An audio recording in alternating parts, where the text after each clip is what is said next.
નમસ્કાર વિદ્યાર્થી મિત્રો આજે આપણે આ વિડીયોની અંદર ધોરણ 7 વિષય પ્રોજેક્ટ પ્રવૃત્તિ બુકનો પ્રોજેક્ટ પ્રવૃત્તિ 1 માય સ્ટોરીની વાત કરવાના છીએ।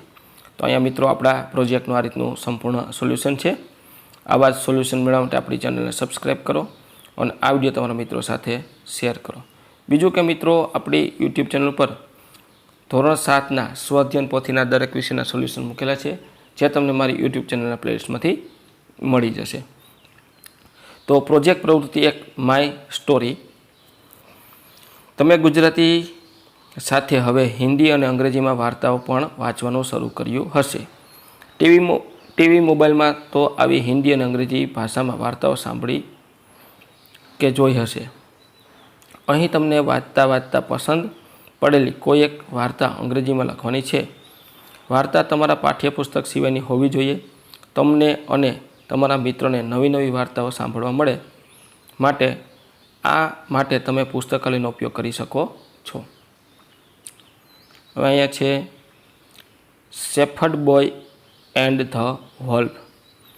તો આ વાર્તા છે એ તમારા મિત્રો અહીંયા તમારી પ્રોજેક્ટ બુકમાં લખવાની છે, અથવા તમને સાંભળેલી અથવા તમે જોયેલી અથવા વાંચેલી વાર્તાઓ તમારી પ્રોજેક્ટ બુકમાં લખી શકો। અહીંયા મેં તમને નમૂના માટે એક વાર્તા આપેલી છે।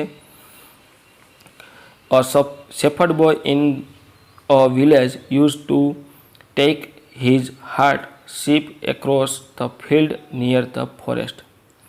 He felt his job was very dull and wanted to have some fun. બરાબર, આ રીતની મિત્રો અહીંયા વાર્તા છે આખી।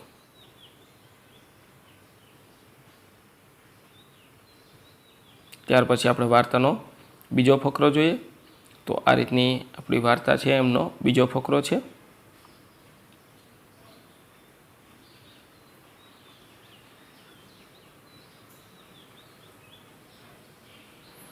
ત્યાર પછી આપણી વાર્તાનો ત્રીજો ફકરો છે। આ રીતની આપણી વાર્તા થશે। ત્યાર પછી અહીંયા લખવાનું છે total character in the story. તો right their name shepherd boy, wolf and sheep. Title of story shepherd boy and the wolf. અને અહીંયા તમારે ચિત્ર દોરવાનું છે। આ રીતનું મિત્રો તમે અહીંયા વાર્તાનું ચિત્ર દોરી શકો છો। તો મિત્રો આ તો આપણો સંપૂર્ણ પ્રોજેક્ટ। આવા જ પ્રોજેક્ટના સોલ્યુશન મેળવવા આપણી ચેનલને સબસ્ક્રાઈબ કરો અને આ વિડીયો તમારા મિત્રો સાથે શેર કરો। બીજું કે મિત્રો આપણી યુટ્યુબ ચેનલ પર ધોરણ 7ના સ્વઅધ્યયન પોથીના દરેક વિષયના સોલ્યુશન મૂકેલા છે, જે તમને મારી યુટ્યુબ ચેનલ પ્લેલિસ્ટમાંથી મળી જશે।